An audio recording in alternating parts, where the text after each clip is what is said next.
বিশেষ প্রয়োজন ছাড়া লজ্জাস্থানের দিকে দৃষ্টি দেওয়া এটা দৃষ্টিশক্তির জন্য কল্যাণকর বা ভালো নয়।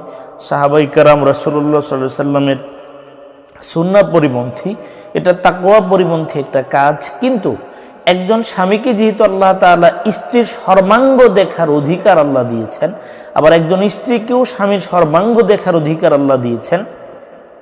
কোনো স্বামী যদি কামনা বাসনা বেশি থাকে, সেক্ষেত্রে যদি এমনটা মনে হয় যে তার স্ত্রীর লজ্জাস্থান দেখলে তার মধ্যে উত্তেজনাটা বেশি আসবে, বা যে মিলনের যে সুখ আছে এটা অনেকটা বেশি পাবে, বা সহবাস সংক্রান্ত যে সুখ সম্ভোগ আছে এটা অনেকটা বেশি পাবে, সেক্ষেত্রে একজন স্বামী যদি তার স্ত্রীর লজ্জাস্থান দেখতে চায়, এটা শরীয়ত ইসলাম কিন্তু বৈধতা বা এটা জায়েজ করেছে, এটা হারাম কিছু নয়।